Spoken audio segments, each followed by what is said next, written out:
Hello बच्चों। तो आज हम लोग पढ़ने जा रहे हैं चैप्टर 3 का लेक्चर नंबर 11 और आज हम लोग पढ़ेंगे किरचॉफ के नियम। ठीक है, तो किरचॉफ के नियम देखिए, ऐसा लग रहा है किरचॉफ के नियम हम लोग पढ़ चुके हैं, पर वो हम लोगों ने कक्षा 11 में पढ़ा था। वो नियम था विकिरण संबंधी किरचॉफ का नियम, और आज हम लोग पढ़ेंगे विद्युत परिपथ संबंधी किरचॉफ का नियम। बहुत ही इंपॉर्टेंट टॉपिक, और नियम तो बहुत आसान है इसके, लेकिन उसको हम कैसे किसी विद्युत परिपथ में कैसे हम यूज करते हैं, कैसे हम अप्लाई करते हैं इस नियमों को, ये बहुत महत्वपूर्ण चीज है। ठीक है, तो हम एक एक पॉइंट को इस यहाँ पर डिस्क्राइब करेंगे, जिससे आपको कोई भी न्यूमेरिकल लगाने में बिल्कुल समस्या नहीं आएगी। ठीक है, तो पहले नियम हम लोग समझ लें क्या होते हैं, उसके बाद फिर कैसे हम किसी विद्युत परिपथ में नियमों को अप्लाई करके उस परिपथ में बहने वाली धारा का मान भी ज्ञात कर सकते हैं। ठीक है, तो पहला जो नियम हमारा है, तो उसको पहले थोड़ी सी भाषा लिख लें। इसमें किरचॉफ का नियम विद्युत परिपथ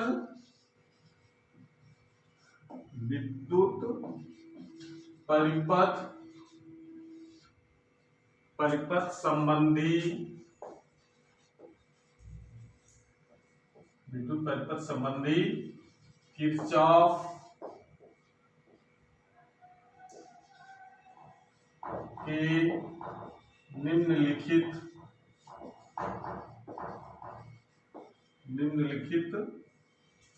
दो नियम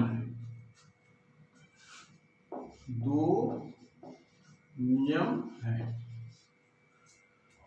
नंबर 1 यानी प्रथम नियम, किरचॉफ का जो प्रथम नियम है, उस नियम को हम लोग संधि का नियम भी कहते हैं।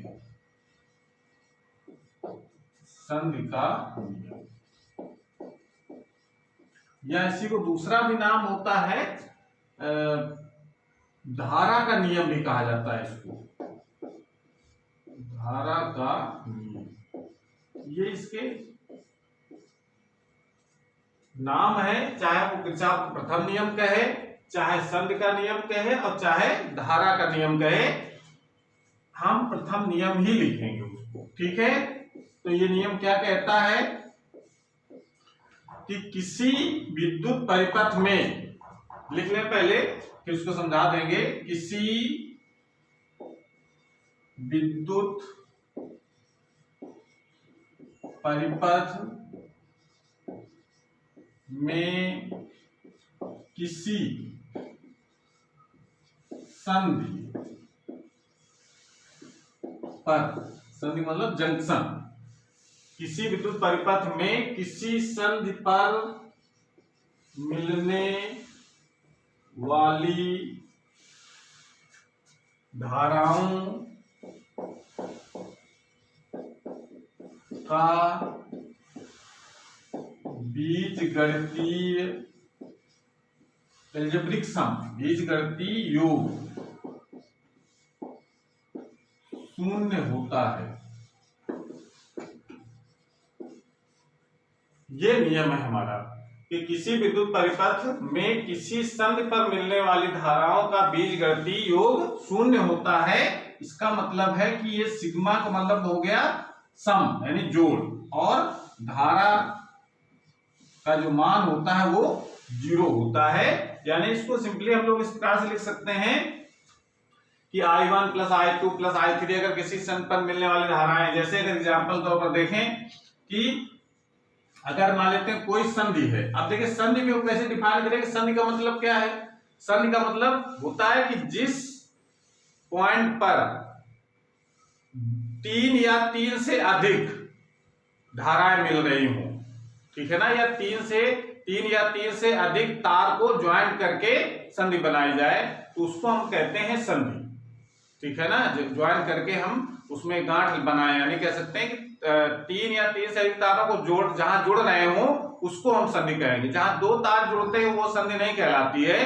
तो 3 हो या 3 से अधिक हो, ऐसे ज्वाइंट को हम कहेंगे संधि। ठीक है ना, तो जैसे अगर हम मान लेते हैं एक तार यहां पर जुड़ा हुआ है ऐसे, इसमें धारा प्रवाहित हो रही I1, दूसरा तार I2, तीसरा तार I3, चौथा तार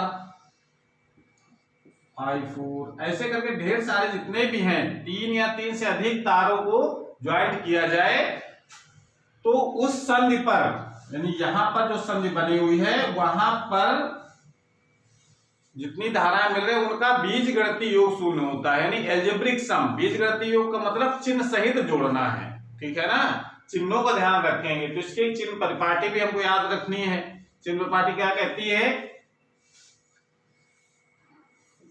चिन्ह परिपाटी, चिन्ह परिपाटी ये है कि जो धाराएं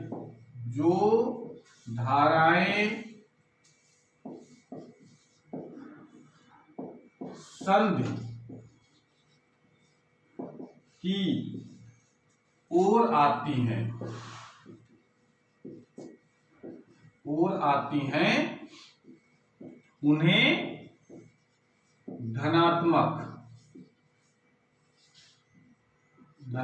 लेते हैं, तथा जो धाराएं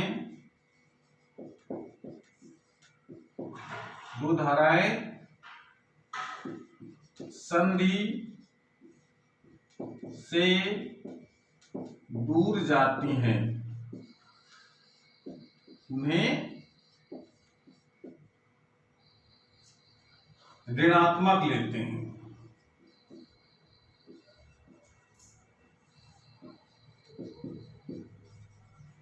ये चिन्ह परिपाटी का ध्यान रखेंगे, यानी ये नहीं कि जितनी धाराएं मिल रही सबको जोड़ दिया बराबर 0 आ जाएगा, ऐसा नहीं है। जो संधि की ओर आने वाली धाराएं जैसे I1 और I4 ये संधि की ओर आ रही है तो इसको किसमें लेंगे? प्लस में। चित्र में ध्यान दें, जो संधि की ओर आ रही हैं धाराएं उनको प्लस में लेना है, ठीक है। यानी I1 प्लस I4 ये धाराएं दोनों संधि की ओर आ रही हैं तो ये प्लस में ले दिया हमने। फिर जो धाराएं संधि से बाहर जा रही हैं यानी I3 और I2 ये दोनों धाराएं संधि से दूर जा रही हैं तो इनको लेंगे माइनस में, और इन सबको अगर जोड़ दिया जाए तो इसका मान आता है 0। समझ में आ रहा है? तो इसका मतलब अगर हम इसको चिन्ह परिपाटी के अनुसार ये समीकरण लिख करके इसको थोड़ा सा रीअरेंज करें तो क्या हो सकता है? I1 plus I4 is equal to I3 plus I2, ठीक है। इसका मतलब क्या बता रहा है ये कि जो संधि की ओर आने वाली धाराओं का योग संधि से दूर जाने वाली धाराओं के योग के बराबर होता है। तो इस नियम की तो एक दूसरी भाषा और लिख सकते हैं, अर्थात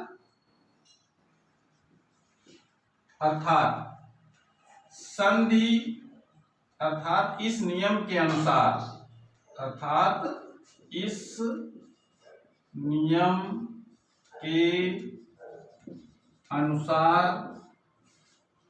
संधि की ओर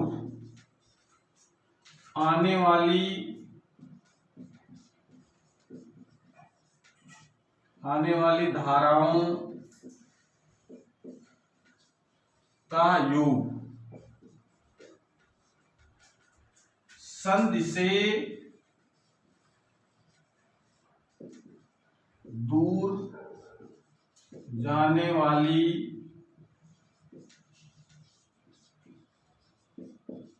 संधि से दूर जाने वाली धाराओं के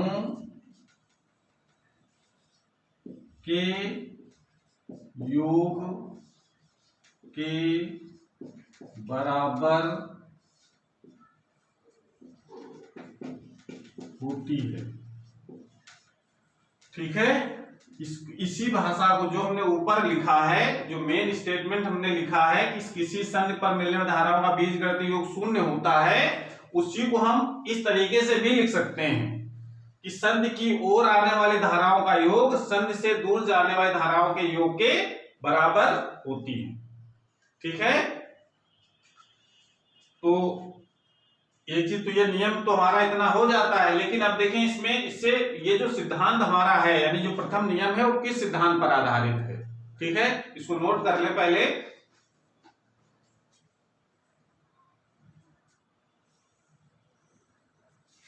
बराबर होता है, यहाँ कर लो, बिलेंगु सही हो जाएगी इसकी, धाराओं के योग के बराबर होता है, यानी संधि से आने वाली धाराओं को जोड़ दे, बराबर कर दे संधि से दूर जाने वाली धाराओं के योग। ठीक है, अभी हम इसका आखिरी प्रश्न करेंगे तो ये कहानी बिल्कुल समझ में आ जाएगी, इसको नोट कर लें पहले।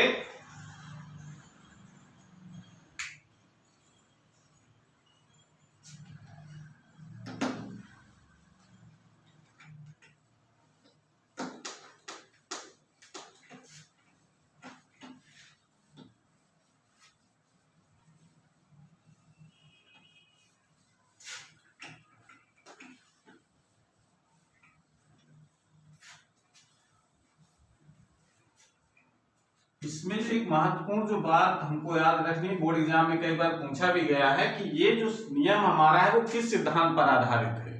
ठीक है, तो इसमें लिख दीजिए यह नियम यानी किरचॉफ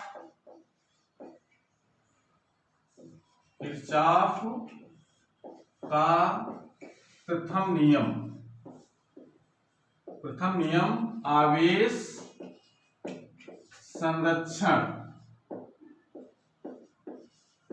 संरक्षण के सिद्धांत पर आधारित है। इसका क्या मतलब है? इसका मतलब यह है कि संधि पर, मान लो कोई संधि हमारे पास है, इधर ये धारा आ रही है I1 और I2 और ये धारा इधर जा रही है I3। तो नियम के अनुसार से क्या हम लोग कह सकते हैं, I1 प्लस I2 संधि की ओर आने वाली धाराएं संधि से दूर जाने वाली धाराओं के योग के बराबर होती है। नियम के अनुसार हम लोग ये लिख सकते हैं। इसका मतलब यहाँ पर यह है कि आवेश संरक्षण सिद्धांत क्या कहता है कि आवेश संधि पर जाकर के नष्ट नहीं होता। जितना आवेश कह सकते हैं कि जिस दर से आवेश संधि की ओर आ रहा है, जिस दर से आवेश संधि की ओर आ रहा है उसी दर से संधि से दूर जाता है। मतलब कहने का यहाँ पर यह है कि संधि पर आवेश रुकता नहीं, जितना आवेश आया उतना आवेश चला गया। ठीक है ना, तो ये आवेश संरक्षण सिद्धांत पर आधारित है। बोर्ड एग्जाम में ये कई बार प्रश्न आया है कि किरचॉफ का प्रथम नियम किस सिद्धांत पर आधारित है। ठीक है, इसको नोट कर लेंगे। उसके बाद हम लोग दूसरा नियम इसमें पढ़ेंगे। ठीक है, तो हेडिंग लगाइए किरचॉफ का द्वितीय नियम। दूसरा हम लोग किरचॉफ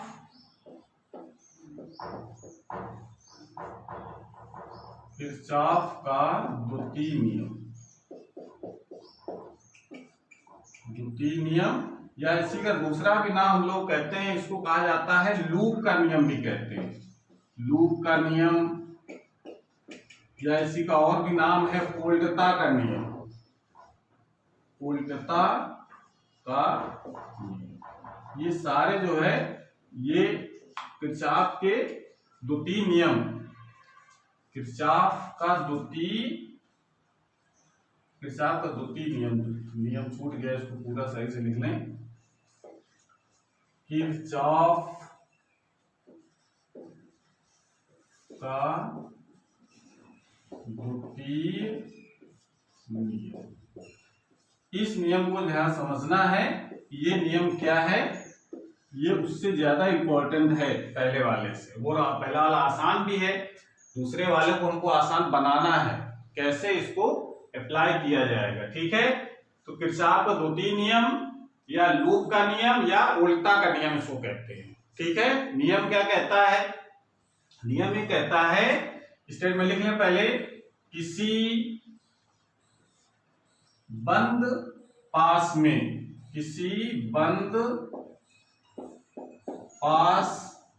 या हम लोग इस पास को कहते हैं क्लोज्ड लूप। किसी बंद पास या क्लोज्ड लूप यानी बंद परिपथ है कोई। ठीक है ना, तो किसी बंद पास के परितः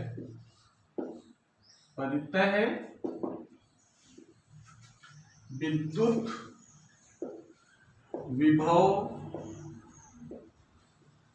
में परिवर्तन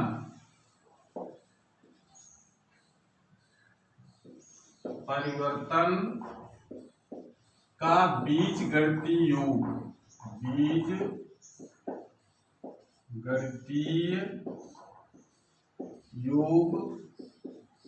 शून्य होता है। बीजगणितीय योग शून्य होता है। ये इसका स्टेटमेंट है।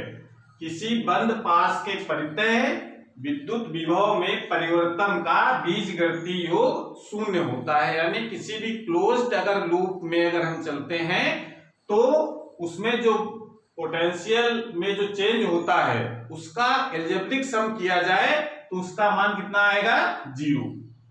ठीक है। उसमें जो प्रथम नियम हम लोगों ने पढ़ा है कि सन्निपन्न में धारा का बीजगणितीय योग शून्य होता है। इसमें विभव में जो परिवर्तन होता है इसमें एक बंद लूप होना चाहिए, शर्त है इसमें। ये चीज को बहुत ध्यान से देखना है। बंद पास या क्लोज्ड लूप, अगर बंद पास है या क्लोज्ड लूप है तो उसमें विभव में जो परिवर्तन होता है वो हमेशा शून्य होता है। अब विभव परिवर्तन देखिए दो तरीके हो सकता है, विभव बढ़ भी सकता है और घट भी सकता है। ठीक है ना। तो जब विभव का मान बढ़ता है, इसकी भी चिन्ह परिपाटी है। चिन्ह परिपाटी ये है कि जब विभव का मान बढ़ रहा हो तो हम उस विभव परिवर्तन को धनात्मक लेंगे, और जब विभव का मान घट रहा हो तो उस विभव परिवर्तन को ऋणात्मक लेते हैं और सबको जोड़ देते हैं पूरे बंद लूप में, तो उसका कुल मान शून्य के बराबर होता है। ठीक है ना। तो इसको गणित फॉर्म कैसे लिखते हैं हम लोग कि विभव में परिवर्तन यानी चेंज इन पोटेंशियल जो डेल्टा वी है उसका सम जब करेंगे तो उसका मान हमेशा क्या आता है? 0 आता है। लेकिन ध्यान रखना है कि ये कैसा होना चाहिए लूप? बंद लूप होना चाहिए, तभी ये नियम लागू होता है। समझ में आ रहा है। और चिन्ह परिपाटी की हम लोग क्या लिखेंगे? अभी हम इसको चित्र बना करके और क्लियर करेंगे। चिन्ह परिपाटी जो हमारी है वो ये है कि जब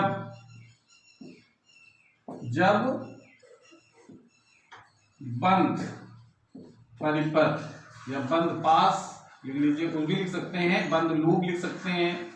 जब बंद लूप में विभव का मान बढ़ता है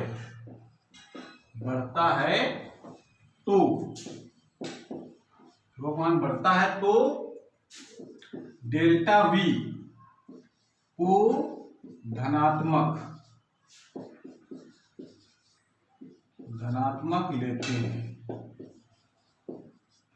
ठीक है। और यदि विभव का मान घटता है, विभव का मान घटता है तो चेंज इन पोटेंशियल यानी डेल्टा वी को ऋणात्मक लेते हैं।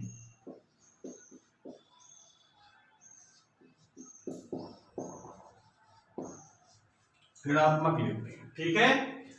कि जब बंद पास में विभव का मान घटता है तो डेल्टा वी को धनात्मक लेते हैं, मान बढ़ता है तो धनात्मक लेते हैं, और यदि विभव का मान घटता है तो ऋणात्मक लेते हैं। ठीक है। जैसे अब चित्र में जरा देख लो, जैसे मान लो कोई बंद पास हम ले लें, ध्यान से समझना, बहुत इंपॉर्टेंट चीज है। मान लेते हैं कोई बंद पास लिया हमने, उसमें परिपथ में रेजिस्टेंस भी हो सकता है, बैटरी हो सकती है, कैपेसिटेंस हो सकता है, कुछ भी हो सकता है।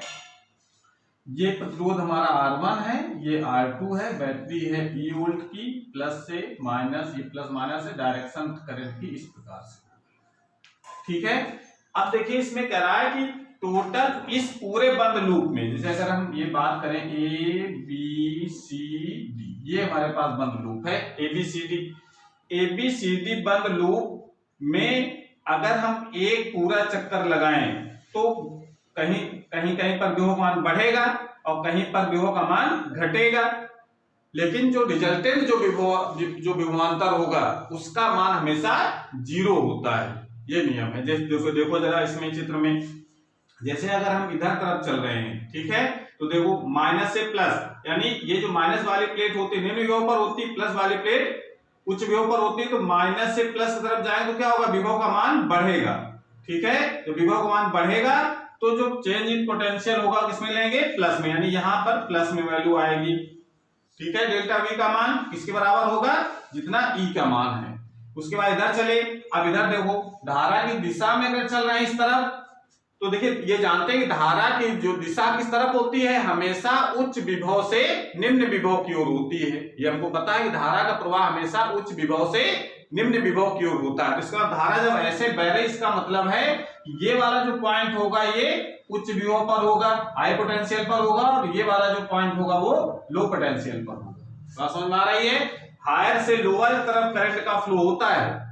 ठीक है, तो करंट की फ्लो की दिशा में अगर चलेंगे तो इसका मतलब हायर से लोअर जा रहा है, इसका मतलब क्या हो रहा है, विभव का मान घट रहा है, तो डेल्टा वी का मान किस में लेंगे, माइनस में। बात समझ में आ रहा है। और उसके बाद जब यहां आए तो ये भी देखिए धारा की डायरेक्शन ऐसी होगी, इसमें भी हायर टू लोअर जा रहे हैं, तो धारा तो विभव का मान क्या होगा, घटेगा। विभव का मान घटेगा तो डेल्टा वी किस में लेंगे, ऋणात्मक। तो जहां पर विभव का मान घटता है वहां पर विभव का मान हमेशा ऋणात्मक लेते हैं, और जहां विभव का मान बढ़ता है वहां पर धनात्मक लेते हैं। ठीक है ना, तो ये चित्र में तो दोनों स्थितियों में विभव का मान घट रहा था, ऋणात्मक लिया। जब हम सर्किट बना करके भी हम जो एग्जाम्पल करेंगे, इसके आगे प्रश्नों को करेंगे, तो जरूरी नहीं है कि विभव का मान बढ़ ही रहा हो सकता है कि हम इस दिशा में चल रहे हो तो लोअर से हायर, करंट की डायरेक्शन तो हमेशा हायर से लोअर होगी, लेकिन लूप की डायरेक्शन जैसी होगी उसी आधार पर हम सोचेंगे कि हम किस दिशा में चलेंगे, लूप हमारा किस दिशा में चल रहा है। ठीक है, तो कैसे अप्लाई करते हैं इस नियम को ये भी हम बताएंगे अभी, तभी ये पूरी कहानी समझ में आएगी। तो इसको नोट कर लें पहले, और इसके बाद इसमें भी एक प्रश्न आता है एग्जाम में कि ये जो दूसरा नियम है ये किस सिद्धांत पर आधारित है। ठीक है ना, तो इसमें नोट कर लें कि किरचॉफ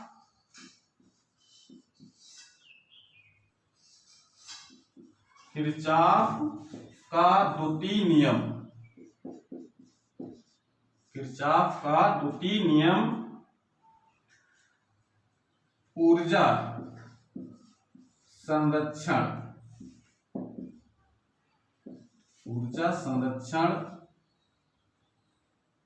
के सिद्धांत, ऊर्जा संरक्षण के सिद्धांत पर आधारित है। अब ये यहां पर कैसे हम कह सकते हैं ऊर्जा संरक्षण सिद्धांत पर आधारित है, जैसे अगर मान लेते हैं सर्किट में ए से चले और घूम करके फिर ए में आ गए। ठीक है ना, तो चेंज इन पोटेंशियल कितना होता है, 0। भाई ए से चले, ए पर विभव मान लेते हैं VA है, और घूम करके फिर ए पर आ गए तो विभव का मान फिर VA हो गया, तो इनका अंतर क्या होगा, 0। इसी को हम लोग क्या कह रहे हैं, delta we. Change in potential का जो मान होता है उसका मान 0 होता है, किसमें, एक क्लोज्ड लूप है तब।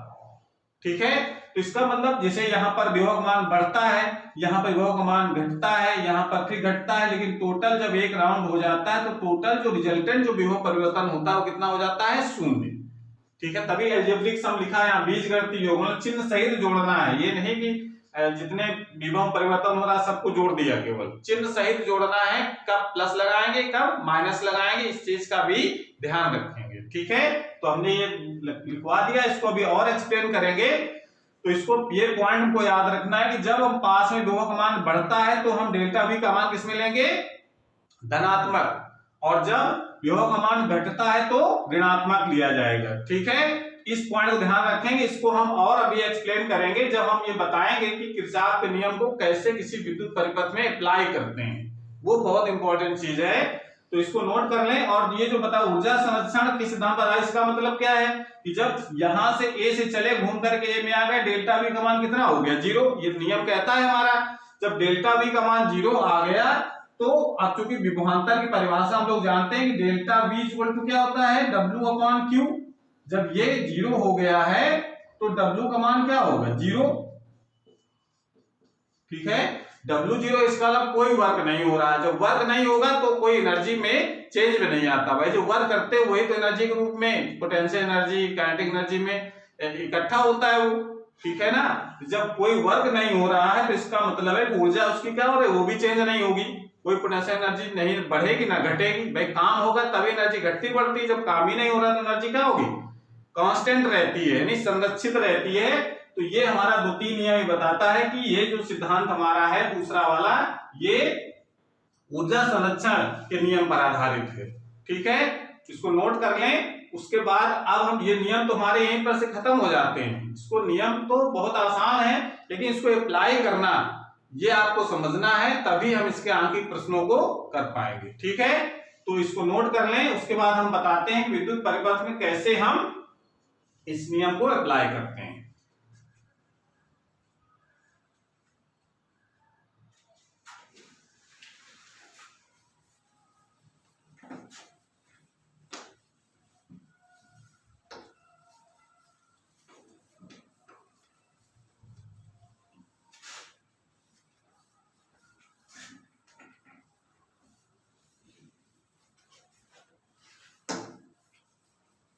तो नियम हमारे एग्जाम में आते हैं, तो ये दो नियम के लिखने के लिए अगर आते हैं तो ये जो नियम हमने लिखवाए दोनों नियम बस इतने लिख देंगे तो आपका क्वेश्चन पूरा हो जाता है। लेकिन अगर क्वेश्चन में न्यूमेरिकल अगर लगा हुआ है कि इसमें धारा का मान बताओ विद्युत परिपथ में कितना होगा, तो उस तब हम किरचॉफ का नियम कैसे यूज करते हैं ये हम आपको समझाएंगे, और फिर क्वेश्चनों को भी कराएंगे। क्वेश्चन को बिल्कुल आसान से लेकर के थोड़ा कठिन की ओर चलेंगे, जो बोर्ड एग्जाम की दृष्टि से महत्वपूर्ण भी हैं, ठीक है। तो इसमें हेडिंग लगा लीजिए, किसी विद्युत परिपथ में, किसी विद्युत परिपथ में किरचॉफ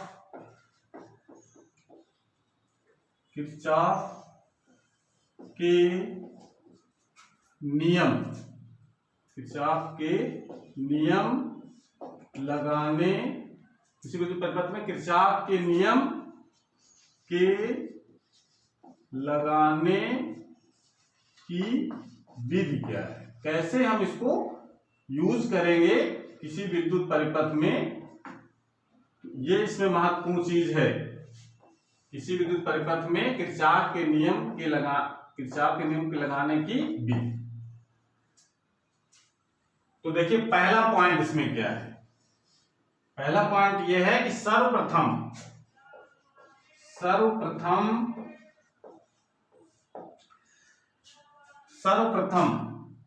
विद्युत परिपथ में, विद्युत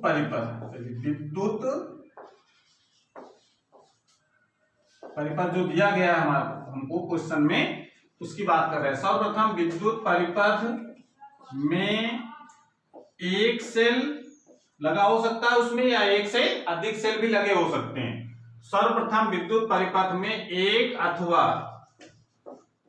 एक से अधिक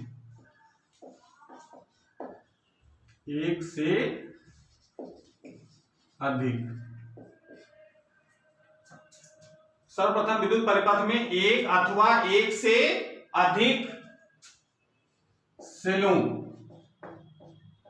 से धारा को निकाल कर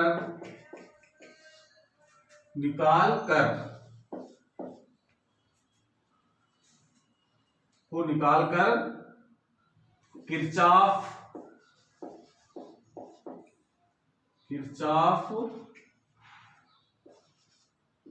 के प्रथम नियम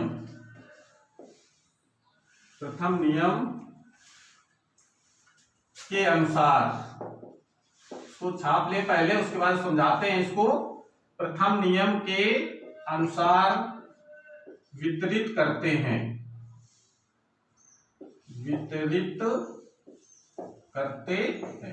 इसका क्या मतलब है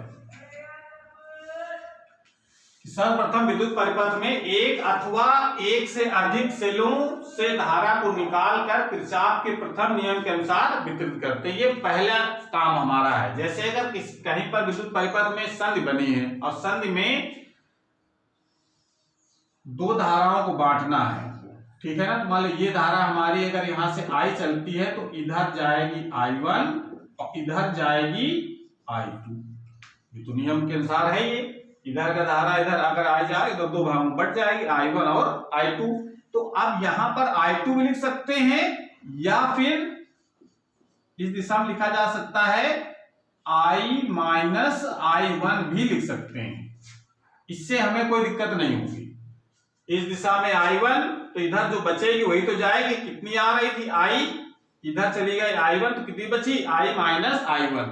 तो इसको हम I माइनस I1 लिख सकते हैं या I सीधे I2 लिख दो, ठीक है ना। तो जब I2 लिख देंगे तो I इक्वल टू क्या हो जाएगा I1 प्लस I2। तो इस प्रकार से कहीं पर जहां जंक्शन है, जहां कई धारा मिल रही है, उसमें हमको इस प्रकार से बांटना है कि वो किरचॉफ के प्रथम नियम का पालन करती हूं वो जंक्शन, ठीक है ना। बिना उसके फिर एक भी आंसर नहीं निकल पाएंगे अगर सही से डिस्ट्रीब्यूशन नहीं कर पाए करंट का। और दूसरी बात यह है कि जिसको एक अथवा अधिक हमने लिखा है, इसका क्या मतलब है, उस परिपथ में एक अगर सेल है तब तो एक ही से धारा निकालना है, ठीक है ना। और मान लो उस परिपथ में 2 या 3 सेल लगे हों तब हम धारा किससे निकालेंगे, कौन सेल से निकालेंगे। जब मान लो 2 सेल लगे हैं सपोज, तो धारा किस सेल से निकालेंगे। तो इसमें कोई जरूरी नहीं है कि आप दोनों सेल से धारा निकालें, किसी एक सेल से निकालना है, बस उसका डिस्ट्रीब्यूशन हम किरचॉफ के फर्स्ट लॉ के अनुसार करेंगे। या दोनों से निकालेंगे तो भी किरचॉफ के फर्स्ट लॉ के हिसाब से इसका डिस्ट्रीब्यूशन करेंगे। मतलब उसमें ये नहीं ध्यान देना है कि हम 2 से लगे तो दोनों धारा निकालें। हम एक से धारा निकाल करके पूरे परिपथ में बांट सकते हैं, लेकिन ये ध्यान रखना है कि जिस सेल से धारा जितनी निकाल रहे हों उतनी ही धारा उसको वापस भी करें।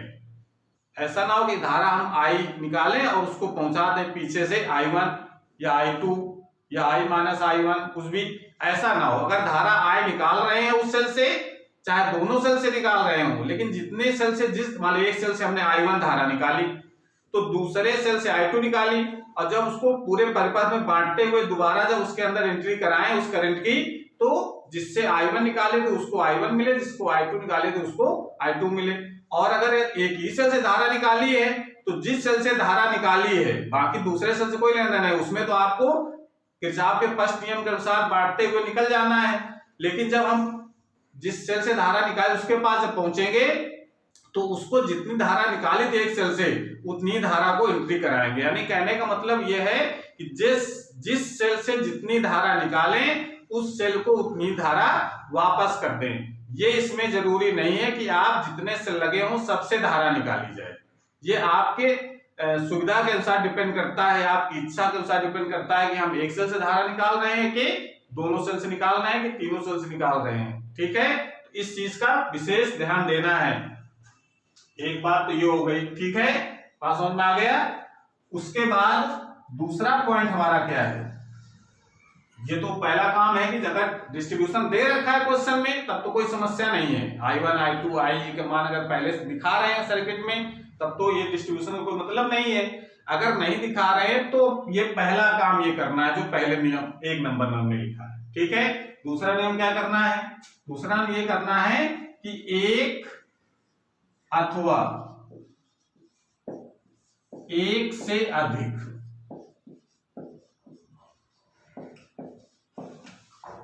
एक अथवा एक से अधिक बंद धारा लूप को चुनते हैं।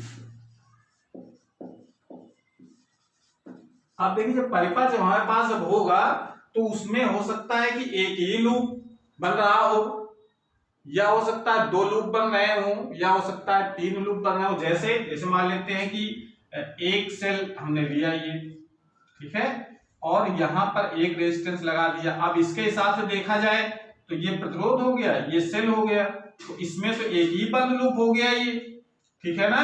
तो एक बंद लूप हो, या मान लेते हैं ये ऐसे में अगर कोई निकालना कहा जाए कि इसमें बताओ धारा का मान कितना होगा, तब तो हम एक लूप लेंगे और उसमें हम किरचॉफ का नियम लगाएंगे। लेकिन मान लेते हैं इसी में इस तरीके से जुड़ा हो कोई और प्रतिरोध जुड़ा हो और बैटरी भी लगी हो सकती है, यहाँ पर ऐसे कुछ भी हो सकता है, ये E1 हो सकती है, ये E2 हो सकता है। तो अगर ऐसा अगर परिपथ बना है तो इसमें हमको दो लूप हो सकते हैं, एक ये वाला लूप होगा और एक ये वाला लूप होगा, तीन लूप भी हो सकते हैं, ठीक है ना। तो ये डिपेंड करता है कि कितने बंद लूप बने हुए हैं, उनमें से आपको आवश्यकता के अनुसार एक अथवा एक से अधिक लूप को चुनते हैं कि इसमें हमको किरचॉफ का नियम लगाना है, ठीक है। समझ आ रहा है? बंद लूप चुनने का मतलब यहां पर ये कि पूरा क्लोज्ड होना चाहिए, ऐसा ना हो कहीं खुला परिपथ हो तब ये लागू नहीं होगा ये नियम किरचॉफ का, ठीक है। दूसरा है तीसरी बात कौन सी है भाई, यहां पर हमने कहा कि एक बंद लूप ये है, दूसरा बंद लूप ये, दो हो सकते हैं या हो सकता है एक ही लूप चुनने से काम चल जाए, ठीक है। तो इस प्रकार से वो तो क्वेश्चन वो डिपेंड करेगा कि हमको एक लूप चुनने पड़ेंगे कि दो लूप चुनने पड़ेंगे, ठीक है। तीसरा पॉइंट इसमें महत्वपूर्ण ये है कि बंद लूप हमने चुने हैं जो दो बंद लूप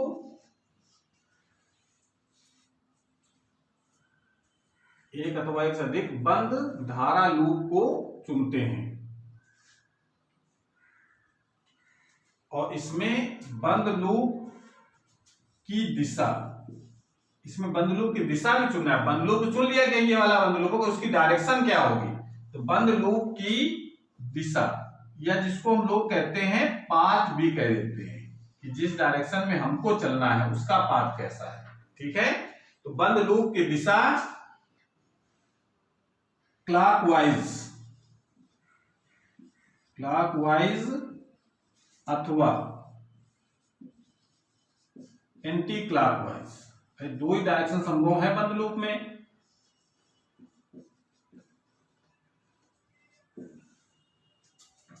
लेते हैं ये भी काम है इसमें कि जो बंद लूप ले रहा है उसकी डायरेक्शन हम कौन सी लेंगे। मान लीजिए यही बंद लूप लिया हमने तो हम डायरेक्शन इसमें ये वाली डायरेक्शन भी ले सकते हैं यानी क्लॉकवाइज, इसमें हम एंटी क्लॉकवाइज भी ले सकते हैं, क्लॉकवाइज भी ले सकते हैं। यानी अगर एक ही लूप अगर चूज कर रहे हैं तब तो हम उसमें चाहे क्लॉकवाइज ले और चाहे एंटी क्लॉकवाइज लें, कोई दिक्कत नहीं आएगी उसमें।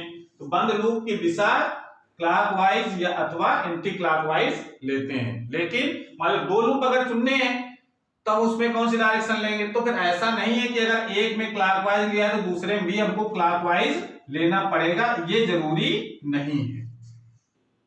या एक में एंटी क्लॉकवाइज लिया दूसरे में एंटी क्लॉकवाइज लेना ये जरूरी नहीं है। अगर एक में क्लॉकवाइज लिया है एक दूसरे में तो एंटी क्लॉकवाइज भी ले सकते हैं, या पहले में एंटी क्लॉकवाइज लिया तो दूसरे में क्लॉकवाइज ले सकते हैं, या दोनों में क्लॉकवाइज ले सकते हैं, या एक में एंटी क्लॉकवाइज दूसरे में क्लॉकवाइज, कुछ भी ले सकते हैं। उससे हमारे आंसर में या उसके सॉल्यूशन में कोई प्रभाव नहीं पड़ता है, ठीक है।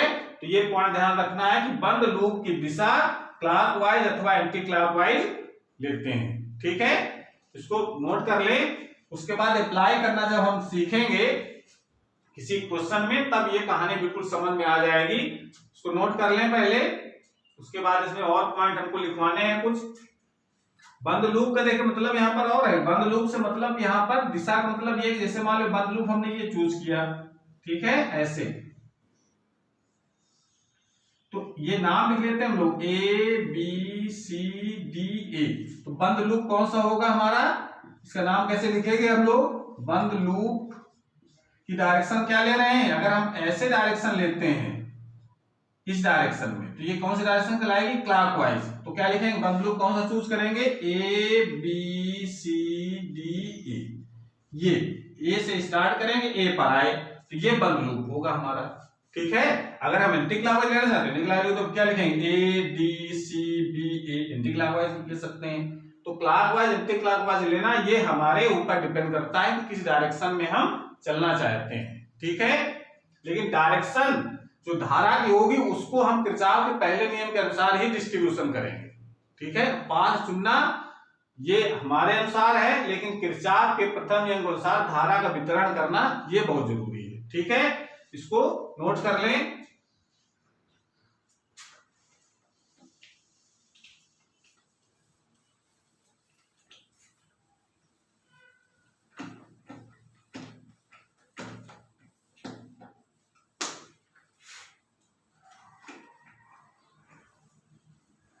अगला पॉइंट लिखे 4 नंबर। चौथे नंबर पर क्या ध्यान देना है हमको कि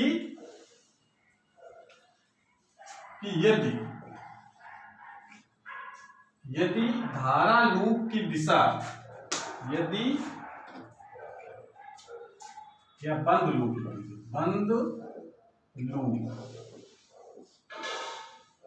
की दिशा, बंद लूप की दिशा का मतलब पाथ, बंद लूप की दिशा का मतलब क्या हो गया, पाथ यानी जिस डायरेक्शन में हमको चलना है। बंद लूप की दिशा प्रतिरोध में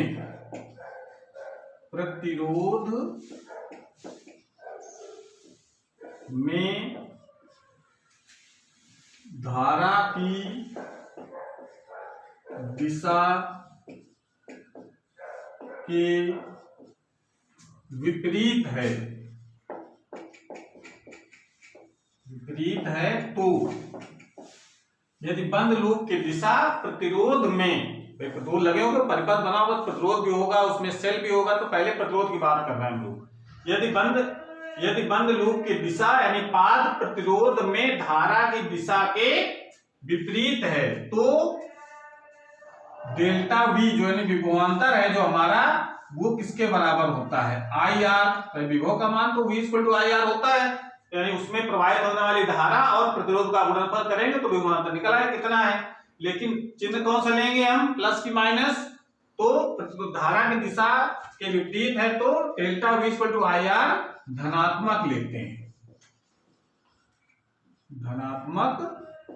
हैं, ये नियम वही है जो अभी हमने इसके पहले जो नियम लिखवाया तो चिन्ह पर पार्टी लिखवाई भी, उस नियम को यहाँ पर फॉलो किया गया है। जैसे देखें, जैसे मान लेते हैं कोई प्रतिरोध है, ये प्रतिरोध है R, इसमें धारा प्रवाहित हो रही है I, ठीक है ना, ये कोई बंद परिपथ है, उसी का एक हिस्सा हमने दिखाया है कि कहीं से धारा आ रही पूरे बंद परिपथ से और उसमें प्रतिरोध में धारा प्रवाहित हो रही है I, उसका मान है प्रतिरोध का R, और जो हमारा जो डायरेक्शन चलने का है वो मान लेते हैं इस डायरेक्शन में, ऐसे। ये हमारे पाथ की डायरेक्शन हो गई कि हम पाथ ऐसा चूज कर रहे हैं जो धारा की विपरीत दिशा में है, तब डेल्टा जो V का जो मान होता है वो प्लस आई आर के बराबर लेते हैं, प्लस आई आर लेंगे। समझ में आ रहा है। अगर हम क्योंकि अभी हम नियम जो लिखवाया था, देखो उसमें जब चिन्ह पर पार्टी लिखवाया बताया था कि जब विभव का मान बढ़ता है, ठीक है ना, जब विभव का मान बढ़ता है तो हम धनात्मक लेते हैं। तो देखिए करंट की डायरेक्शन हमेशा बताया था, करंट डायरेक्शन हमेशा हायर टू लोअर फ्लो होती है, यानी उच्च विभव से निम्न विभव की ओर, ठीक है ना। और हमारा जो पाथ कैसा है, वो लोअर से हायर है, तो जो पाथ की डायरेक्शन जिस डायरेक्शन में होगी, हायर से लोअर की तरफ, लोअर से हायर की तरफ हो रही है, तो इसका मतलब है विभव मान बढ़ रहा है, विभव का मान बढ़ेगा तो धनात्मक लेंगे। समझ आ रहा है। इसका मतलब उसको शॉर्टकट में ये समझा जाता है कि अगर धारा के विपरीत दिशा में चल रहे हैं तो आई आर का मान धनात्मक लेंगे, ठीक है। इस चीज का ध्यान रखिए। यस का मतलब उच्च विभव, एल का मतलब निम्न विभव। तो जब हम धारा की दिशा विपरीत दिशा में चलेंगे तो लोअर से हायर की तरफ जाएंगे, और लोअर से हायर में जाएंगे, इसका विभव मान बढ़ेगा, विभव मान बढ़ेगा तो जो विभव परिवर्तन होगा किसमें लेंगे, धनात्मक, ठीक। इसी प्रकार से अगर इसी में ही जोड़ देते हैं, और यदि धारा की दिशा में है, धारा की दिशा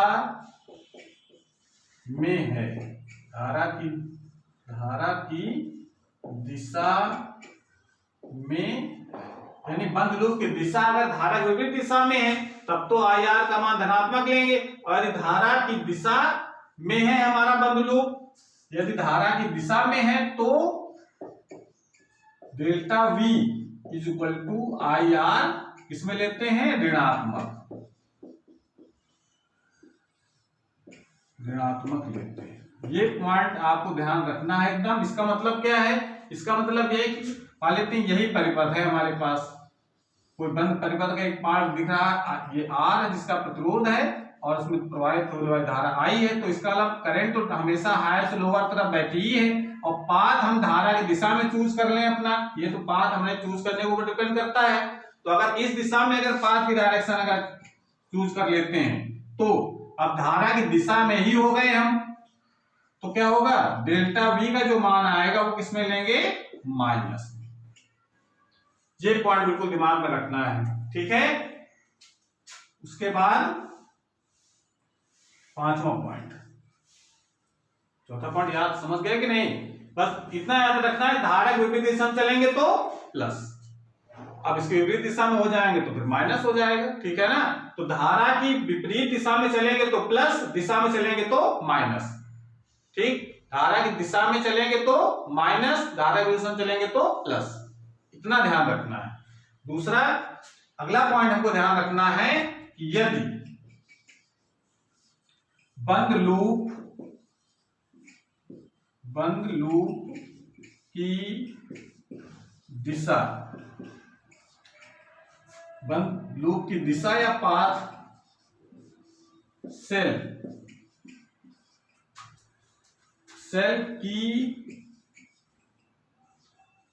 की निगेटिव प्लेट से पॉजिटिव प्लेट की तरफ, सेल है तो उसमें पॉजिटिव प्लेटें होती हैं, तो अगर नेगेटिव से पॉजिटिव प्लेट की ओर है, यदि बंद लूप की दिशा सेल की नेगेटिव प्लेट से पॉजिटिव प्लेट की ओर है, तो डेल्टा वी जो होगा वो उस सेल के विद्युत वाहक बल के बराबर ले लेते हैं हम, और कैसा लेते हैं, धनात्मक।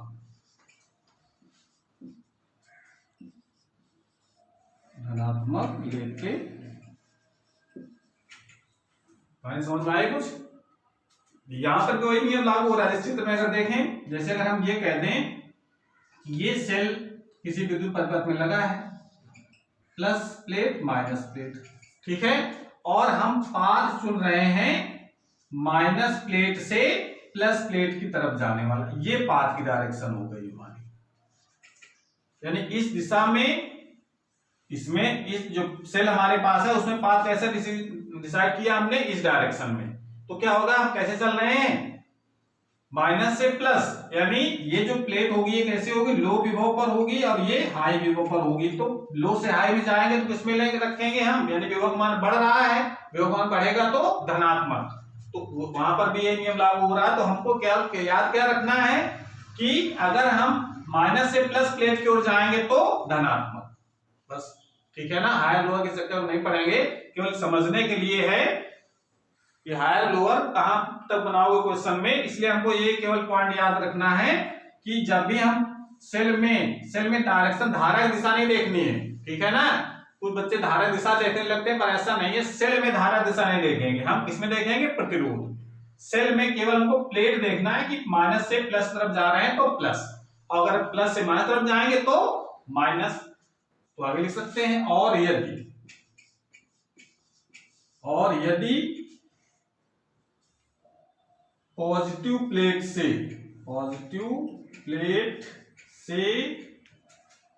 निगेटिव प्लेट की ओर है, जो दिशा हमारी है लूप की, वो अगर पॉजिटिव से निगेटिव प्लेट की ओर है तो डेल्टा वी का मान ई के बराबर लेंगे, लेकिन कैसा लेंगे, ऋणात्मक।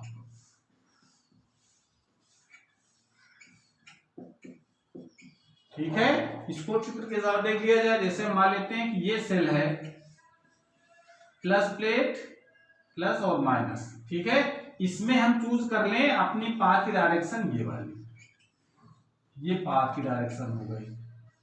तो कैसे चल रहे हैं, देखो, माइनस प्लेट प्लस प्लेट से माइनस प्लेट की ओर, तो इसका मतलब हम कैसे जा रहे हैं, हायर टू लोअर जा रहे हैं। जब हायर टू लोअर जाएंगे विभव का मान घटेगा, किसमें लेंगे, ऋणात्मक, यानी डेल्टा जो v का मान किसमें लिया जाएगा, माइनस ई के बराबर लेते हैं। ये विद्युत वाहक बल है इसका ई, कहानी समझ में आ गई। तो बस हमको ये प्लस माइनस का ध्यान रखना है, धारा की विपरीत दिशा में चलेंगे तो प्लस, सेल में अगर हम माइनस प्लेट से प्लस प्लेट की ओर जाएंगे तो प्लस, और इसका अगर उल्टा हो रहा है तो माइनस, बात समझ गए। तो ये पॉइंट हमको याद रखने हैं। अगर ये पॉइंट अगर दिमाग में बैठा लिए हैं तो हमको क्वेश्चन लगाने में कोई समस्या नहीं आएगी। तो इसको नोट कर लें, उसके बाद हम इसके कुछ अच्छे से क्वेश्चन कराएंगे।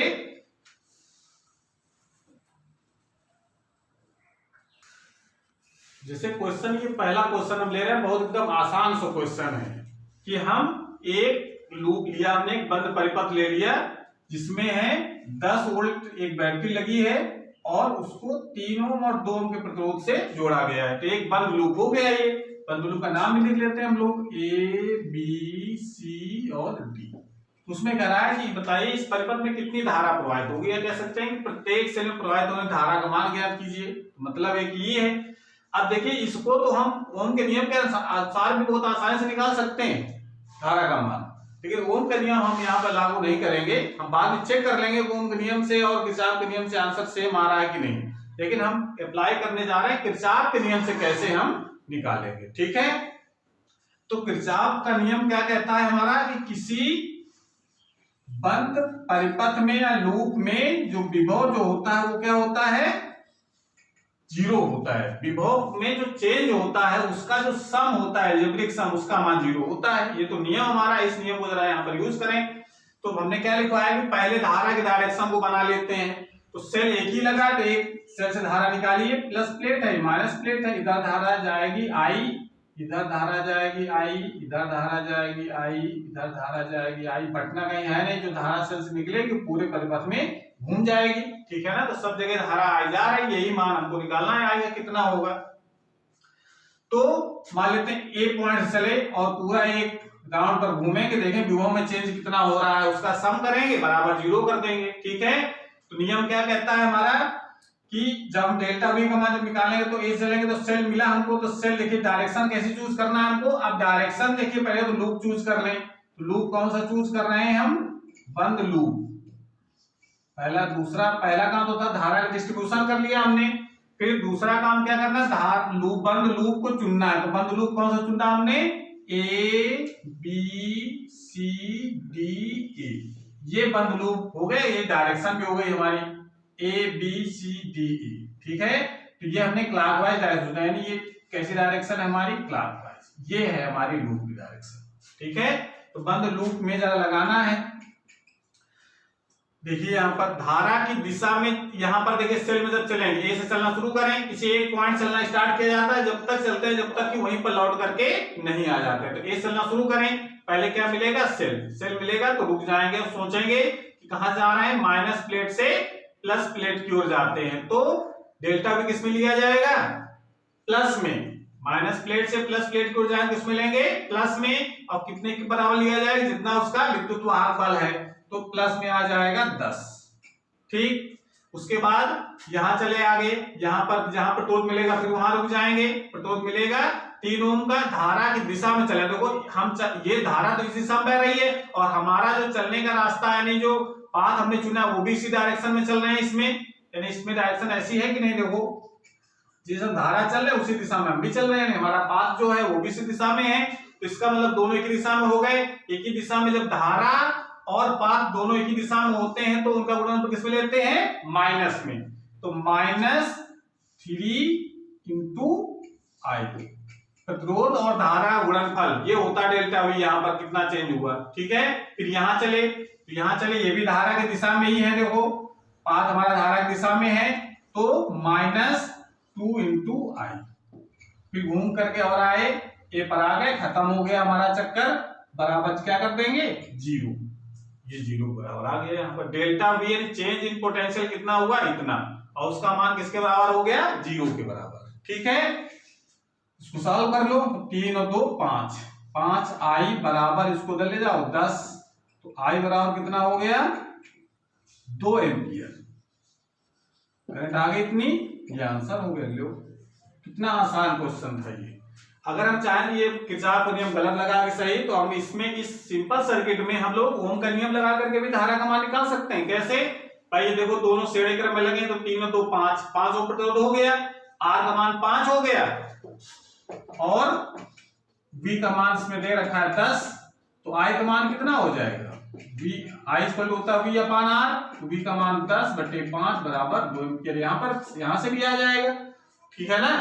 तो ये तो नियम पुराना था ओम का नियम। ओम का नियम लगाना आसान तब होता है जब वो सिंपल सर्किट बना हो, एक बैटरी लगी हो और उसमें कुछ श्रेणी क्रम को समांतर के प्रतिरोध लगे हो, तब तो ओम का नियम लागू करके हम लोग धारा का मान निकाल सकते हैं। जब परिपथ में कई सेल लगे हों और कई प्रतिरोध लगे हो, ना पता चल रहा हो कि श्रेणी क्रम में है न समांतर क्रम में है, तब हम ये ओम का नियम लागू करने में बहुत बड़ी समस्या आती है। वहां पर हम किरचॉफ का नियम लागू करते हैं, ठीक है, समझ में आया। तो ये तो बहुत आसान सा क्वेश्चन था, कैसे हम अप्लाई करते हैं किरचॉफ का नियम। अब इसके बाद थोड़ा सा कठिन क्वेश्चन की ओर चलेंगे, ठीक है। इसमें देखो ये दूसरा क्वेश्चन हम ले रहे हैं। दूसरा क्वेश्चन में 2 लूप वाला क्वेश्चन लिया है हमने। अब पहला काम क्या है, इसको जब सॉल्व करेंगे तो इसको भी हम लोग ओम के नियम के अनुसार सॉल्व कर सकते हैं, धारा का मान निकाल सकते हैं, ठीक है ना। तो आप लोग ट्राई कर सकते हैं ओम लागू करके हम कैसे सभी प्रतिरोधों में धारा का मान निकालेंगे। लेकिन हम ओम वाला तरीका नहीं बताएंगे, हम बताएंगे किरचॉफ का नियम कैसे हम अप्लाई करेंगे, ठीक है। तो देखो सबसे पहले काम क्या होता है, पहले तो हम इसमें धारा का डिस्ट्रीब्यूशन कर लें। पहला काम तो ये, तो सेल से धारा, एक ही सेल लगा तो यहां से धारा कितनी निकालेंगे हम लोग, आई। इधर जाकर के 2 भागों बट जाएगी, I1 इधर मान लेते, इधर जाती है I2, ठीक है।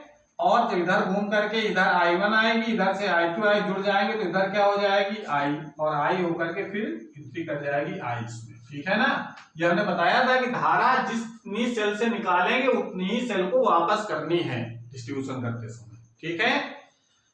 अब जरा देखो, फिर एक तो काम हो गया डिस्ट्रीब्यूशन वाला कि धारा अगर I1 जा रही है तो इसमें भी हमारी कितनी जाएगी, I1, इधर घूम करके ये दोनों जुड़ जाएंगे I1 I2, और इधर चली जाएगी I, ठीक है। अब हम दूसरा काम क्या है, अब हम इसमें लूप को चुनते हैं। तो लूप देखिए यहाँ पर 2 लूप हम लोग चुन लेते हैं, क्योंकि 3 धाराएं हैं इसमें। आई का मान भी निकालना है, 1 ओम प्रतिरोध धारा का मान कितना होगा, 2 ओम में कितना होगा और 6 ओम में कितना होगा। तो I1 I2 I सारे मान हमको ज्ञात करने पड़ेंगे। तो पहले एक लूप चुन लेते हैं, A B C D E और F, ये तो पॉइंट के नाम लिख लिए। आप जरा लूप पहले चुनो। तो नियम पर लगाने के लिए हम लोग नियम जानते हैं पहले, डेल्टा V इक्वल टू क्या होता है, 0 सिग्मा डेल्टा V। विभव जो परिवर्तन होता है उसका बीजगणित योग 0 होता है। अब जरा ये नियम यहाँ पर लागू करने के लिए हम क्या चुनना पड़ेगा, बंद लूप कौन सा चुनेंगे, कोई सा चुन सकते हैं। बंद लूप चुनना है और उसकी डायरेक्शन को भी चुनना है। तो बंद लूप कौन सा ले लें हम इसमें, चलिए इसमें ले लेते हैं A B C F A, कोई सा ले सकते हैं। आप ये बड़ा वाला ले लो, इतना छोटा वाला ले लो, या ये वाला छोटा वाला ले लो, कोई भी ले सकते हैं। तो बंद loop A B C F A में डायरेक्शन कौन सी होगी लूप के अनुसार, लूप तुमने direction A B C A मतलब इस डायरेक्शन में लिया, यानी ये समझो कि इसको ऐसे क्लॉकवाइज डायरेक्शन, ठीक है। अब जरा यहाँ पर लागू करो। लागू करेंगे तो देखिए पहले तो आ जाइए, हम चलेंगे जब ए से चलना स्टार्ट करो, ए से चलेंगे तो सेल मिला हमको, पहले सेल में कितना विद्युत वाहक बल है 5, माइनस प्लेट से प्लस प्लेट की ओर जा रहे हैं, तो किसमें रखेंगे, प्लस में, +5, ठीक है। आगे चले, प्रतिरोध मिलेगा, यहाँ भी हो पतन होगा या गेन होगा, कुछ भी हो सकता है। यहाँ तो कितना होगा, यहाँ पर धारा की दिशा में देखिए, जो हमारा पाथ है वो किस डायरेक्शन में है, इसी डायरेक्शन में है। ये पाथ की डायरेक्शन भी ऐसी है, पाथ की डायरेक्शन धारा डायरेक्शन दोनों क्या हो गई, सेम, और सेम हो जाती हैं तो माइनस। समझ में आ रहा है भाई, यहाँ पे तो हायर से लोअर तरफ जा रहे हैं, यहाँ पर धारा डायरेक्शन हमेशा उच्च विभव से विभव की ओर होती है, तो हायर से लोअर चले, तो हायर से लोअर, तो लोअर तरफ जाएंगे विभव का मान घटेगा तो माइनस, ठीक है। तो हमको पॉइंट धारा के विरुद्ध चलेंगे तो माइनस रखना है यार, ठीक है। यहाँ हायर लोअर के चक्कर में नहीं पड़ो, थोड़ा कंफ्यूजन हो जाएगा। तो धारा दिशा में चल रहे हैं तो कितना विभव पतन हुआ यहाँ पर, 2 × I2, ये कहानी समझ में आ गई, 2 × I2 की। उसके बाद फिर आ जाओ यहाँ पर फिर धारा की दिशा में हो गए तो -1 × I, प्रतिरोध तथा धारा का गुणनफल, समान हो गया। ए पर आ गए, पूरा एक राउंड हो गया। कितना विभव परिवर्तन हुआ? 0। इसको सॉल्व करके इक्वेशन बना सकते हैं 2i2 plus i is equal to 5, ये लिख सकते हैं। अब यहां लिख सकते हैं क्योंकि i का जो मान होता है इस संधि पर, देखो c पर, क्या लिख सकते हैं? i1 प्लस i2, ये लिख सकते हैं ना। i बराबर i1 प्लस i2 होता है, तो यहां पर जरा वैल्यू लगा दो i की पहले, तो 2i2 plus i1 plus i2 equal to 5, ठीक है। तो ये क्या बन जाएगा? 3i2 प्लस i1, इसको पहले लिख लेते हैं, तो i1 plus 3i2 equal to 5, ये इक्वेशन बना ली हमने फर्स्ट। कहानी समझ में आई कुछ? इक्वेशन ये बंद, पहले हमने ये वाला लूप लिया है, अब जरा दूसरा लूप ले लो, ये वाला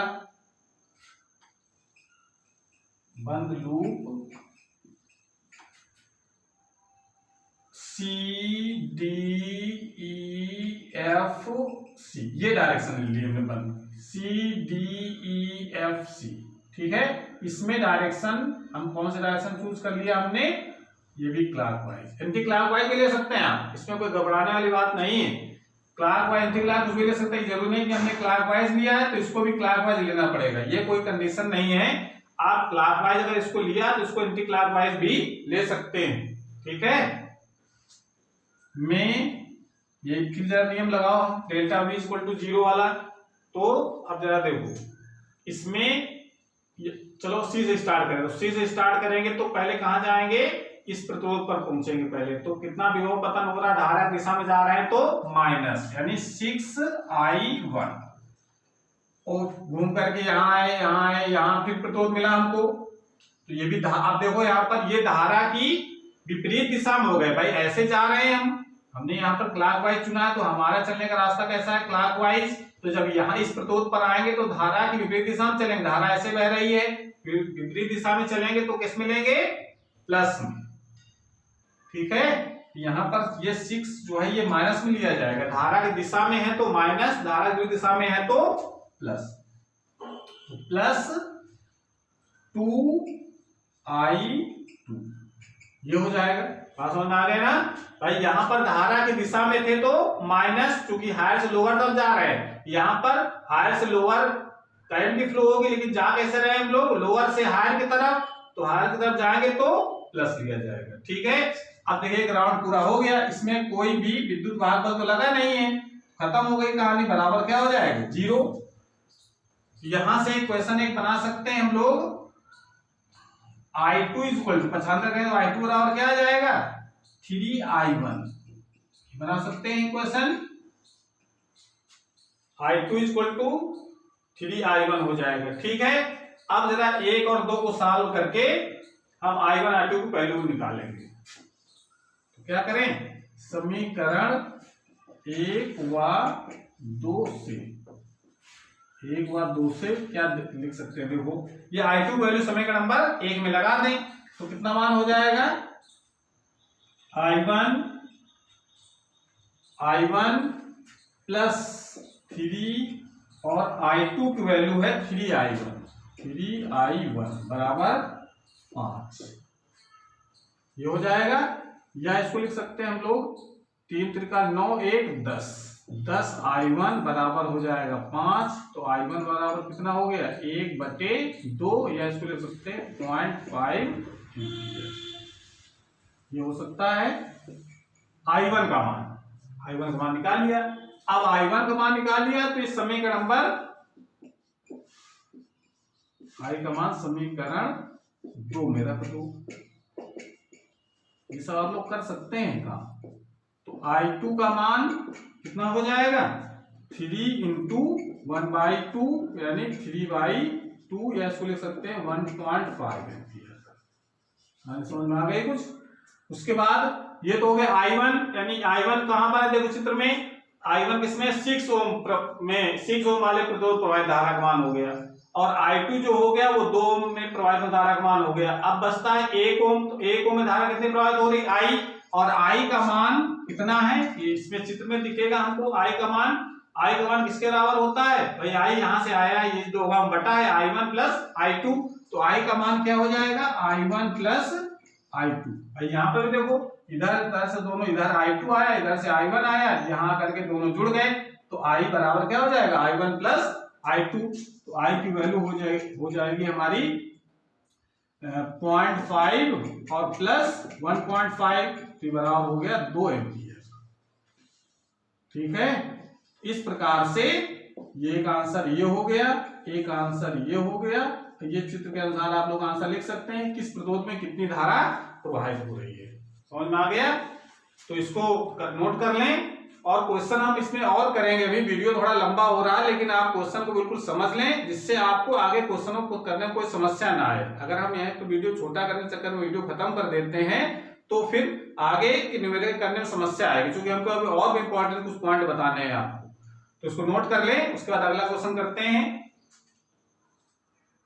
तो अगला क्वेश्चन हमारा है, इसमें भी अब जितने प्रतिरोध लगे सब में धारा का मान ज्ञात करना है। ठीक है, लेकिन अब इसमें देखो 2 बैटरियां लगी है, 2 बैटरियों वाला क्वेश्चन होगा, 2 लूप भी बन जाएंगे इसमें।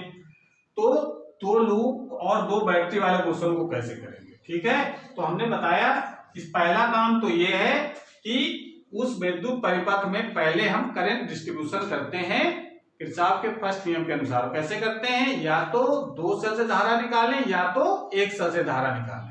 ठीक है ना, इससे कोई नहीं फर्क पड़ता है कि आप 1 सेल से धारा निकाल रहे हैं कि 2 सेल से निकाल रहे हैं। ठीक है, तो इससे घबराने की जरूरत नहीं है। आप किसी एक सेल से इससे धारा निकाल करके इधर बांट सकते हैं, और इस सेल से निकाल करके भी धारा को बांट सकते हैं। ठीक है, तो अगर हम ये कहें कि धारा का मान, आप ये देखिए I1 I2 जो मानेंगे, जैसे अगर हम पहले बड़े वाले सेल से धारा निकालेंगे, हम ये कहते हैं। ठीक है, अब देखिए हम दोनों बताएंगे कैसे डिस्ट्रीब्यूशन कर सकते हैं। अगर मान लो तो एक सेल से हम कहेंगे धारा निकालेंगे, तो एक सेल से धारा निकालेंगे तो मान लीजिए यहाँ से धारा कितनी निकाली हमने I, वो I यहाँ जाएगी, यहाँ पर पहुंचने के बाद फिर 2 भागों में बटेगी, कुछ इधर जाएगी, तो इधर मान लेते हैं I1 जाती है, इधर जाती है I2। ठीक है, और घूम करके भाई ये जो I2 जाएगी वो तो घूम करके इधर ही आ जाएगी धारा, ये सब क्या जा रही है I2, ये घूम करके यहाँ पहुंचेगी, यहाँ पर I2 धारा और इधर से आ रही I1, दोनों मिल जाएंगे तो क्या बन जाएगी I, और I निकाली थी I पहुंच गई। भाई I1 I2 दोनों जुड़ जाएंगे तो I तो भाई यहाँ पर I तो हम बटी थी, और जब यहाँ पर दोनों मिल जाएंगे तो फिर I हो जाएगी। ऐसे बांट सकते हैं। ठीक है ना, दूसरा तरीका इसका है कि हम ये कह रहे हैं कि नहीं इससे हम बांटेंगे धारा, इससे निकालेंगे, इससे निकाल करके भी बांट सकते हैं। यहाँ से I निकालो धारा, यहाँ I1 I2, इधर जाएगी I1 से, इधर से I2 I जोड़ करके फिर I हो जाएगी, इधर चली गई। ऐसे भी कर सकते हैं, ये अपनी सुविधा के अनुसार है या आपको सोचने के अनुसार है। या कहेंगे नहीं दोनों सेल से धारा हम निकाल करके बांटेंगे, तो दोनों सेल से निकाल करके बांट सकते हैं। इससे धारा निकालो I1, इससे निकालो I2, दोनों धाराएं इधर जाकर के दोनों मिल जाएंगे, इधर क्या हो जाएगी I1 प्लस I2, इधर जाएगी, इधर चली जाएगी I1, इधर चली जाएगी I2। तो हमने क्या कहा कि जैसे मान लेते हैं, हमने क्या बताया कि इधर से धारा I1 निकालो, इधर से धारा I2 निकालो, दोनों यहां पर मिल जाएंगी, इधर बन जाएगी I1 प्लस I2, इधर चली जाएगी I1, तो इधर I1 निकाली थी I1 पहुंच गई, इधर से निकाली इधर I2 जाएगी, I2 निकाली थी I1 पहुंच गई। तो जैसे चाहो वैसे दोनों के आंसर सेम आएंगे, लेकिन I1 I2 के मान अलग अलग आएंगे, ये ध्यान रखना है। क्योंकि मान हमने अलग अलग है, इसलिए I1 I2 के मान तो अलग हो सकते हैं। एक से धारा निकालने से, दूसरे से धारा निकालने से I1 I2 मान अलग अलग हो सकते हैं, लेकिन जो किसी प्रतिरोध में बहने वाली धारा का मान ये सेम आएगा। बात समझ रहे हैं कि किसी प्रतिरोध में धारा का मान तो सेम आएगा, लेकिन I1 I2 जो हमने माने हैं ये अलग अलग हो सकते हैं। इसलिए घबराने की जरूरत नहीं है। आपको प्रतिरोध में धारा पूछी जा रही है, ना कि I1 I2 मान पूछे जा रहे हैं। तो प्रतिरोध में धारा का मान सेम आएगा, चाहे जिस डिस्ट्रीब्यूशन से इसको सॉल्व करें। ठीक है ना, कहानी समझ में आ गई। चलो पहला काम जिसमें क्या करते हैं हम लोग डिस्ट्रीब्यूशन, तो वो तो हमने कर लिया। हमने यहाँ पर एक ही सेल से धारा निकाल कर डिस्ट्रीब्यूशन किया। आप 2 सेल से निकाल सकते हैं, कोई दिक्कत नहीं होगी। ठीक है, अब दूसरा काम क्या होता है, लूप को चुनना। ठीक है ना। नियम हम लोग कौन सा लगाएंगे, किरचॉफ का जो द्वितीय नियम होता है, सिग्मा डेल्टा वी का मान होता है 0, यानी चेंज इन पोटेंशियल होता है पूरे लूप में, उसका मान 0 आता है, उसका जब हम एल्जेब्रिक सम करते हैं। तो लूप जरा चुन लें हम लोग, बंद लूप। बंद लूप देखिए, इसमें हम लोग नाम जरा लिख लें पहले, A B C D E F और A B C D E F G। अच्छा ये तो लिखा गया A B C D यहाँ से A B C D E F, ये हमने पॉइंटों के नाम लिख लिए। अब बंद लूप कौन सुन रहे हैं, ये वाला चुन लें पहले, A B F A B C F A से चले घूम करके ए में आ गए, ये पूरा बंद लूप हो गया हमारा। ठीक है, में तो डायरेक्शन भी हमने क्लॉकवाइज चुन ली, ऐसे इस डायरेक्शन में चलेंगे इसमें। ठीक है, तो जरा लगाओ नियम, किसी एक पॉइंट चलो, ए से चले, सेल मिला, सेल कैसे चल रहे हैं, सेल में हम माइनस प्लेट से प्लस प्लेट की ओर, माइनस से प्लस जाएंगे तो प्लस 10 वोल्ट। ठीक है, कि धारा में अब देखो, धारा में अब देखो प्रतिरोध में धारा देखनी है, इसमें देखो यहाँ पर धारा दिशा नहीं देखनी, धारा इधर तरफ जा रही है। हमने क्या बताया, सेल में क्या देखते हैं, केवल प्लस से माइनस में जा रहे हैं कि नहीं जा रहे हैं, या माइनस से प्लस में जा रहे हैं। हम किस दिशा में प्लेट को देखते हैं, प्लस से माइनस में जा रहे हैं, माइनस से प्लस में जा रहे हैं, धारा की दिशा से कोई लेना देना नहीं है। धारा दिशा कहां देखेंगे, प्रतिरोध में केवल। तो यहां से माइनस प्लेट से प्लस प्लेट की ओर जा रहे हैं तो प्लस। प्रतिरोध में देखो, यहाँ पर प्रतिरोध में धारा और की दिशा कैसी है, चलने की डायरेक्शन देखो हमारी ऐसी है, और धारा की दिशा ऐसी, यानी विपरीत हो गए दोनों, चलने की दिशा धारा की दिशा, तो विपरीत होगा तो किसमें रखेंगे, प्लस में। तो प्लस 5i2, कहानी समझ में आ गई। यहाँ पर विभव में जो चेंज आएगा कितना आएगा, 5i2। फिर इसमें आ जाओ, ये देखो धारा की दिशा में हो गए, अब धारा की दिशा में हो गए तो माइनस 20i1, ये मान हो गया। ठीक है, धारा दिशा में आ गए तो माइनस, और उसके बाद फिर ए पर लौट आए तो पूरा एक चक्र हो गया। विभव, टोटल विभव कितना हो जाएगा, चेंज 0, इतना मान आ गया। अब इसको थोड़ा सा हम लोग सॉल्व कर लें, तो इसको लिख सकते हैं 20i1, इसको तो ले जाओ तो माइनस के 5i2 इज इक्वल टू, ये इधर ही रहेगा 10, ऐसा लिख सकते हैं। ले गया प्लस, इधर ले गया माइनस, इधर ही रहा। अब इसमें जरा 5 डिवाइड करा तो 5 को 20i1, 5 तो यहाँ i2 बचा, और ये 5 दूनी 10, इसको डालेंगे क्वेश्चन नंबर फर्स्ट। कोई दिक्कत इसमें। अब जरा देखो, अब दूसरा लूप चुने हम, बंद लूप कौन सा चुन लेते हैं, दूसरा ये वाला चुन लेते हैं, नाम लिख लें जरा, CDEFC।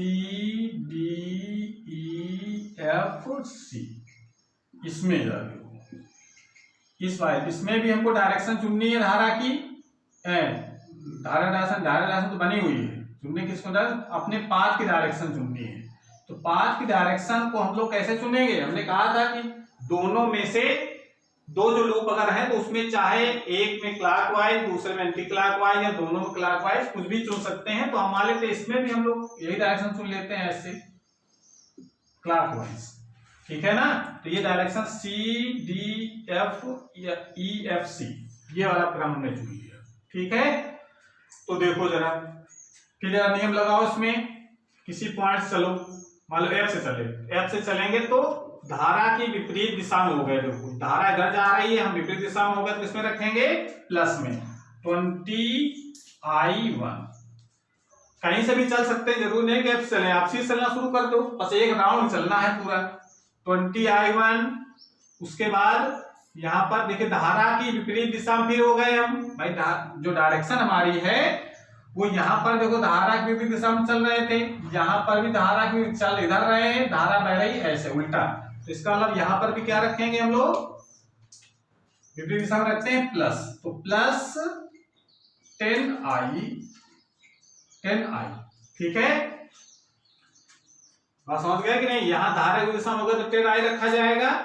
उसके बाद यहाँ आगे आओ और यहाँ देखो, यहाँ पर फिर आ गए हम प्लस से माइनस, प्लस से माइनस तरफ जाएंगे तो -20,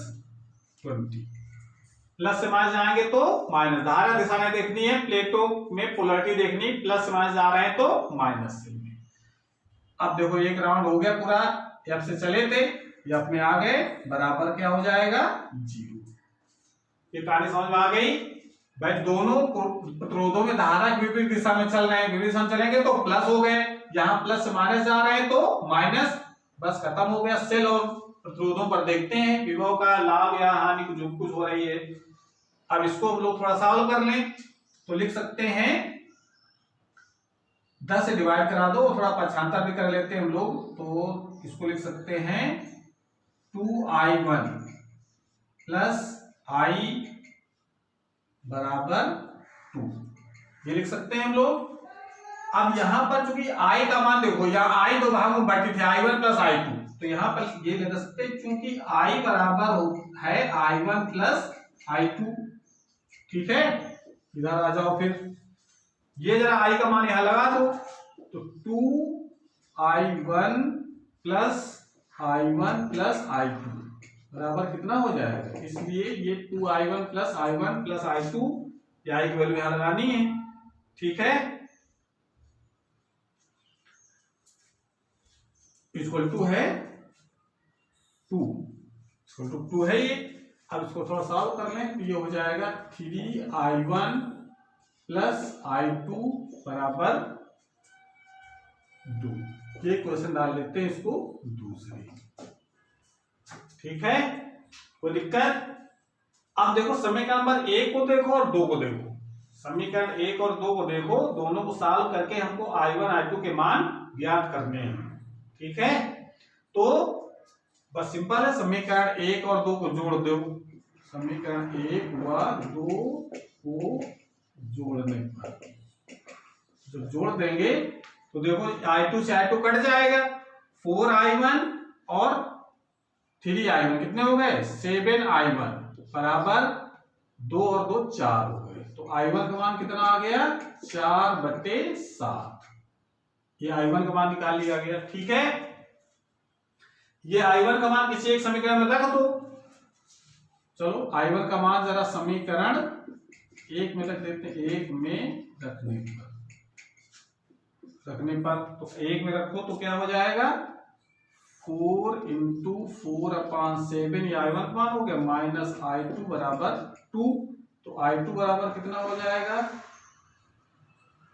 4 चौको 16/7 माइनस 2, कितना हो गया 7 दूनी 14, 14 में 16 कम हो गए, कितने बचेंगे 14, 2/16, 2/16 i2। ये i2 का मान इतने एम्पियर आ गए, ये एम्पियर में आया है आंसर। ठीक है, ये भी एम्पियर में आ गया। तो i1 i2 का मान तो निकाल लिए। तो i का मान कितना हो जाएगा भाई i1 i2 मतलब क्या, हमें ये क्वेश्चन करा है कि प्रत्येक प्रतिरोध में धारा का मान। तो i1 यानी 20 ओम प्रतिरोध में धारा का मान कितना हो गया है 4/7, और 5 ओम प्रतिरोध में कितना हो गया i2 का मान 2/7। ठीक है, i की वैल्यू इसमें रख करके जोड़ देंगे, i1 प्लस i2 होती है, तो i की वैल्यू यहां रख दो। तो i की वैल्यू हो गई, हम i1 की वैल्यू है 4/7 प्लस 2/7, तो i की वैल्यू कितनी हो गई 4 2 6/7, 7 एम्पियर। ठीक है, तो इसका लाभ ये चित्र के अनुसार लिख सकते हैं आप लोग आंसर कि 20 ओम में कितनी धारा प्रवाहित हो रही है i1 का मान कितना है 4/7, 5 ओम में कितनी धारा प्रवाहित हो रही है i2 का मान है 2/7, और 10 ओम में धारा कितनी प्रवाहित हो रही है i का मान कितना निकाला हमने 6/7। तो ये तीनों आंसर निकाल लिए हमने, तीनों प्रतिरोधों में रहने वाली धारा। तो ये आंसर आप लोग अपने मन से लिख लेंगे इसको। ठीक है, कहानी समझ में आ गई। तो इस प्रकार से ये क्वेश्चन को हम लोग करते हैं। ठीक है, अब हम लोग एक थोड़ा सा अलग हट करके क्वेश्चन लेंगे जो एग्जाम में पूछा गया कई बार, उसको हम लोग कैसे करते हैं। ठीक है, नोट कर लें। तो अगला क्वेश्चन हमारा है कि P और Q के बीच विभवांतर कितना होगा, ये हमको ज्ञात करना है। दो क्वेश्चन है हमारे पास। एक क्वेश्चन है जिसका परिपथ ये बना हुआ है, ठीक है ना, ये किसी भी क्लोज्ड परिपथ का एक पार्ट है, ये भी क्लोज्ड परिपथ का पार्ट है। हमने केवल एक ही पार्ट दिखाया है, पूरा बंद परिपथ नहीं दिखाया है। उसमें करंट की डायरेक्शन को दिखाया है और उसमें कुछ प्रतिरोध और बैटरियां भी लगी हैं।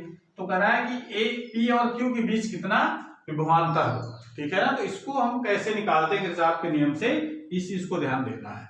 तो इसमें भी देखो, इसमें दिया क्या क्या है, 2 एम्पियर की धारा प्रवाहित हो रही इस डायरेक्शन में, और एक बैटरी लगी 3 वोल्ट की, और 1 ओम का पेट्रोल लगा और पॉइंट है Q यहाँ पर, ठीक है। तो इसको कैसे लागू करें, तो पहले क्या करते हैं हम लोग, पहला काम तो ये है कि पहले हम इसमें पाथ को चूज कर लेते हैं। पाथ किस डायरेक्शन में हम चलेंगे, तो पाथ की डायरेक्शन हम ऐसे मान लेते हैं, ये पाथ की डायरेक्शन होगी, ठीक है, इस दिशा में चलेंगे, ठीक है।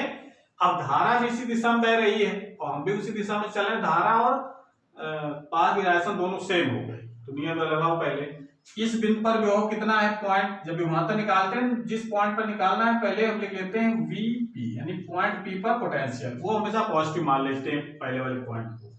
अब उसके बाद आगे चलेंगे तो देखो यहाँ पर 2 एम्पियर की धारा, प्रतिरोध है 2 ओम, धारा की दिशा में चल रहे हैं तो -2 × 2, कहानी समझ में आई।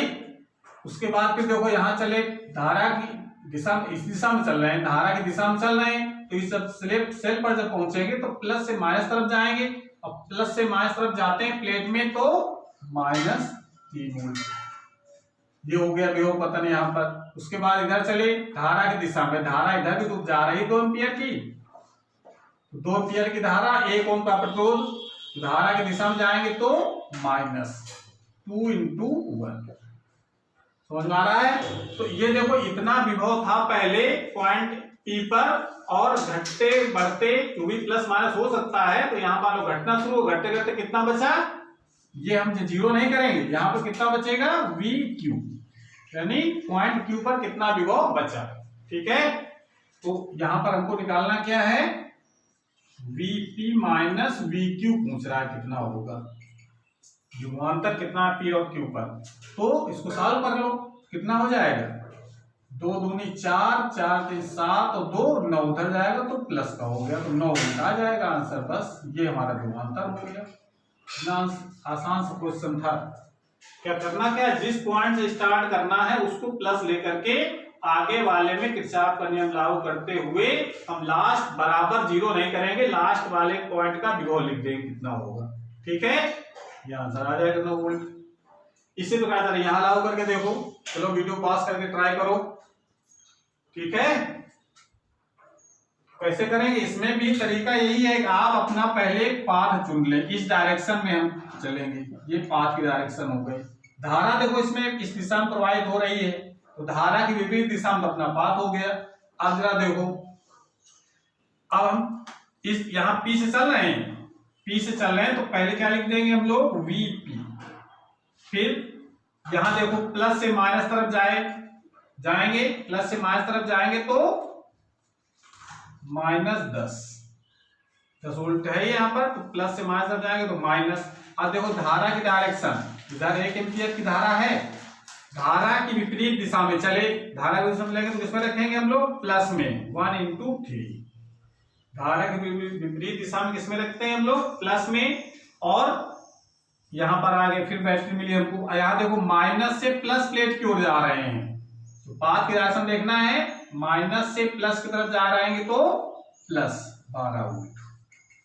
उसके बाद यहां पर आ जाओ, धारा की विपरीत दिशा में हो गए तो माइनस, धारा की विपरीत दिशा में तो प्लस रखेंगे, धारा की विपरीत दिशा में चलेंगे तो प्लस कितना हो गया, 2 × 1, समझ गए। तो इसका मतलब देखो यहां से विभव का मान VP था, यहां कुछ घटा, उसके बाद फिर बढ़ा, उसके बाद घटते बढ़ते कहां पर पहुंच गए, Q तक, तो बराबर क्या हो जाएगा, Q पर विभव कितना हो गया, VQ। ऐसे इसको करना है, कहानी समझ में आई कुछ। अब इसको जरा VP - VQ का मान निकाल सकते हैं, कितना हो जाएगा, इसको दल्ले जाना पड़ेगा, तो कितने हो गए, यहां पर बचेंगे माइनस प्लस के 2 बचे, प्लस के 2, 3 5, 5 और 2 7, और उधर जाएगा तो माइनस के 7। इसको सॉल्व कर लेंगे तो इतना आंसर हो जाएगा। तो ए पी और क्यू के बीच विभवांतर कितना आ जाएगा, -7 वोल्ट कहा गया। ठीक है, इस प्रकार से ये हमारा जो टॉपिक है यहीं पर समाप्त होता है। वीडियो काफी लंबा हो गया, इसको रोक करके आप लोग देख सकते हैं। वीडियो अगर अच्छा लगा हो तो लाइक जरूर करें, और अगर चैनल अभी तक सब्सक्राइब नहीं किया है तो चैनल को सब्सक्राइब भी करें। ठीक है, थैंक यू।